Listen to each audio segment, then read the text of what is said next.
it falls. Brown says the towers were built to withstand 200-mile-an-hour hurricanes, the 100-year storm, the worst nature could dish out. But he says an airplane crash never entered anyone's mind. However, that's not entirely true. Yet the impact of the planes alone did not cause that failure. In fact, tall building designers try to anticipate air accidents. Marc Loiseau is president of a company called Controlled Demolition. When this structure was designed, it was designed, to the best of my understanding, to take the impact of what was then the state-of-the-art airplane being used in our country, the Boeing 707. The building was designed to have a fully loaded 707 crash into it. That was the largest plane at the time. I believe that the building probably could sustain multiple impacts of jetliners because this structure is like the mosquito netting on your screen door, this intense grid, and the jet plane is just a pencil puncturing that screen netting. John Skilling, the World Trade Center's head structural engineer, told the Seattle Times after the 1993 bombing that if a plane struck the building, there would be a horrendous fire, but the building structure would still be there. On August 21, 2002, the National Institute of Standards and Technology, NIST, commenced their investigation. NIST is a government agency that reports back to the United States Department of Commerce, headed at that point by Donald Evans and later replaced by Carlos Gutierrez, both Bush cabinet appointees. As part of their investigation, NIST contracted Underwriters Laboratories to recreate floor models from the Twin Towers for the purpose of fire resistance tests. We heard about it in the news. We heard about it right away that the floors didn't collapse. Okay, so they tested these huge models. They're models, but they're huge. I mean, one model was essentially the same size and exactly the same as one of the types of floor sections used. And they tested it according to ASTM E119. They exposed it to much longer fire and higher temperatures than we know were present in the World Trade Center. So right away there was a problem. And that's August of 2004. The final report was released on October 26, 2005, producing over 10,000 pages. It will not explain the actual collapse of the buildings. They only claim to get to collapse initiation and state flatly that it led to global collapse. The report, admittedly, does not actually include the structural behavior of the tower after the conditions for initiation were reached and collapse became inevitable. We were charged with finding out the cause of the collapse, and we found what happened. I think we've scientifically demonstrated what was required to initiate the collapse. Once the collapse initiated, the video evidence is rather clear. It was not stopped by the floors below, so there was no calculation that we did to demonstrate that, what is clear from the videos. NIST concludes that they found no evidence suggesting that the World Trade Center towers were brought down by controlled demolition. Where would people get an idea like that? 1.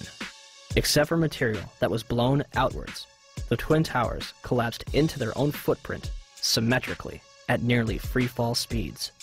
Newton's laws of motion determine how long it takes an object to travel a certain distance in complete freefall.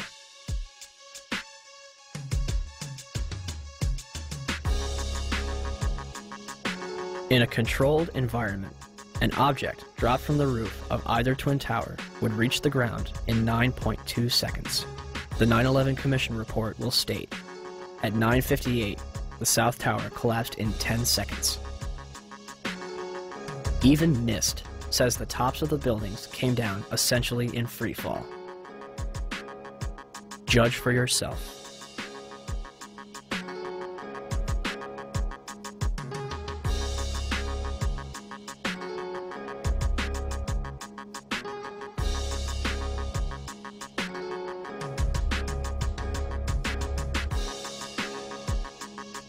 And our conclusion is that the building should not have fallen that rapidly if indeed fire caused the collapse. And in fact, there's one mechanical engineer, Gordon Ross, in the Journal of 911 Studies, who's done a thorough analysis based on conservation momentum. If the official story was correct, then the heating that was supposed to cause the failure would have been a much slower event, and it would have been an asymmetric event. For the tower to collapse straight down onto itself flies in the face of what we know about steel and how steel behaves.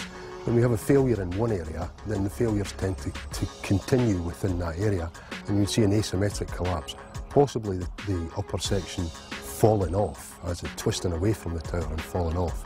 But it's very unusual to see the upper section falling straight through the path of the greatest resistance, which was straight down through the middle of the tower. It just does not add up. 2. Molten metal exceeding 2,000 degrees Fahrenheit was discovered in the rubble of Ground Zero, underneath the Twin Towers and Building 7. Even with heavy rain on September 14th and 21st, a constant stream of fire retardants and water, described as creating a giant lake. These fires would not be extinguished until December 13th, 2001, making it the longest burning structural fire in history. Was the jet fuel responsible? Dr. Frank Gale, who was working with NIST, claimed in 2005, your gut reaction would be that the jet fuel melted the steel. Indeed, it did not. The steel did not melt. The temperatures that we know existed within the collapse, within the debris pile, are physically impossible from an atmospheric jet fuel fire. Cannot be done. I'm curious about the pool of molten steel that was found in the bottom of the towers. I am too. And Please tell me about it. Have you seen it? Well, not personally, but eyewitnesses there found huge pools of molten steel beneath the towers, and some scientists don't think that the collapse of the building could have melted all that steel. First of all, let's go back to your basic premise that there was a pool of molten steel. I know of absolutely nobody, no eyewitness who said so, nobody who's produced it. I was on the site, I was on the steel yards, so I don't know that that's so. You'd get down below and you'd see molten steel running down the channel rails, like you're in a foundry. Yeah, like lava. Like it was lava from a volcano. Underground, it was still so hot that molten metal dripped down the sides of a wall from Building 6. However, they do hit hot spots occasionally, and everything stops. There were fires of 2,000 degrees Fahrenheit below the ground. I don't know that that's so. There's video of it. Around 2,600 degrees Fahrenheit. I think it's probably pretty difficult to get that kind of temperatures in a fire. Well, NASA pictures, thermal images showed those sorts of temperatures in the basement. Would you send them to me? Okay. My name is Mark, and I'm the individual who was questioning Dr. Gross, and he asked me to email to him those thermal images. When I approached him after his talk to get his email address for that purpose, he refused to provide it to me.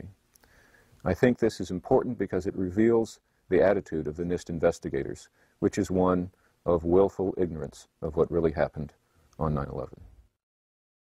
As well as the molten metal in the debris, it was also observed prior to the South Tower's collapse.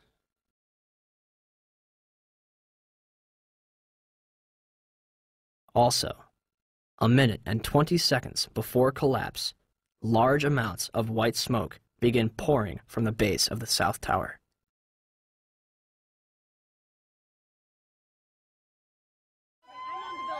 Three, the concrete, and in fact, virtually everything except the metal inside the Twin Towers was pulverized as the building collapsed.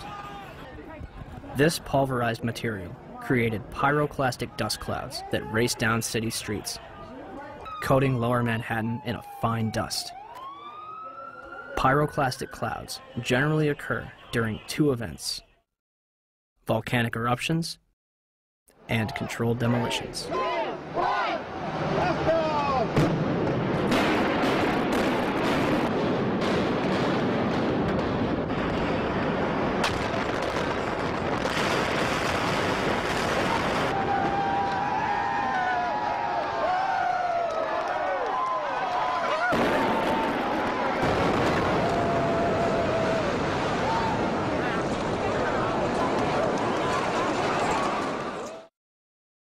4.